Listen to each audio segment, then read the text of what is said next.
এখন আমি তো বিয়ে করতে চাই। তোর বয়স হয়েছে বিয়ে করার?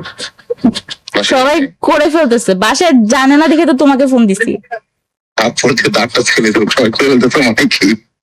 সবাই তো করে ফেলতেছে। আমি একটা প্র্যাঙ্ক করতে চাই।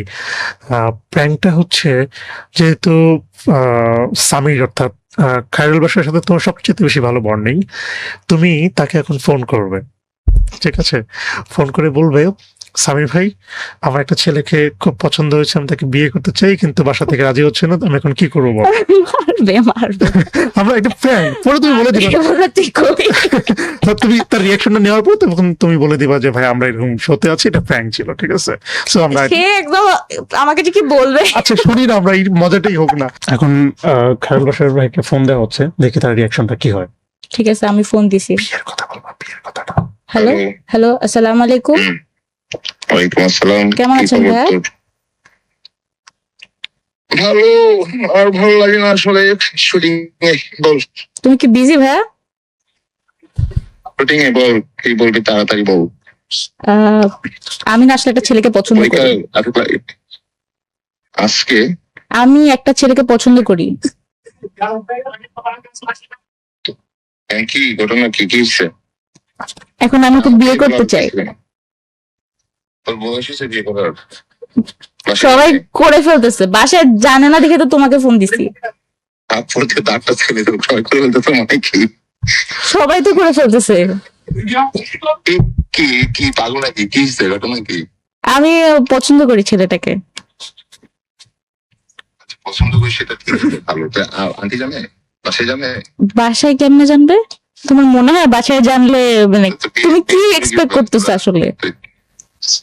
তো বিয়ে করে কিভাবে পালাই যাবি? পালাই গেলে তো কোনো মজাই থাকবে না, বড় করে বিয়ে হবে না। ধর তাদের বাসায় কথা বলতে হবে। তুমি কথা বলে দাও না বাসায় একটু। কি মাথাটা গেছে নাকি?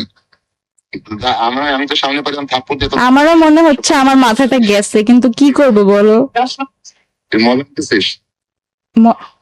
মজা কেন নিব? তোমার কি মনে হয় আমি এসব নিয়ে মজা নেই? আমি আজ পর্যন্ত এটা নিয়ে মজা নিছি। এখন কি ঘটনা, কি কি আমার কি বাসায় এটা নিয়ে বলতে হবে? হ্যাঁ, পরীক্ষা চলতেছে না? পরীক্ষা শেষেই কাহিনী শেষ করব, মানে কাহিনী শুরু করব। শুরু করবে পরীক্ষা। একটা কল দে। হ্যাঁ? পরীক্ষার আগ পর্যন্ত এসব মাথা থেকে, পরীক্ষার আগ পর্যন্ত সব মাথা থেকে ফেলে পরীক্ষার পরে আমাকে তারপর তুমি কিছু করবা? সেটা পরে তো তারগুলো থাকবে কিনা এটা আমি বুঝতেছি না, বাট ঠিক আছে। পরীক্ষার পরে কল দিই, ব্যাপারে আমরা একটু বসি। হ্যাঁ, আন্টিকেও ডাকি, সবাই বসি, তারপর ব্যাপারটা আমরা দেখতেছি। আন্টিকে ডাকা যাবে না। আঙ্কেলকে ডাকবো? আচ্ছা ঠিক আছে। তো আমি আসলে একটা ইন্টারভিউতে আসছি এটা বলি পাগল টাগল হয়ে গেলি না? বাংলা ভিশনে।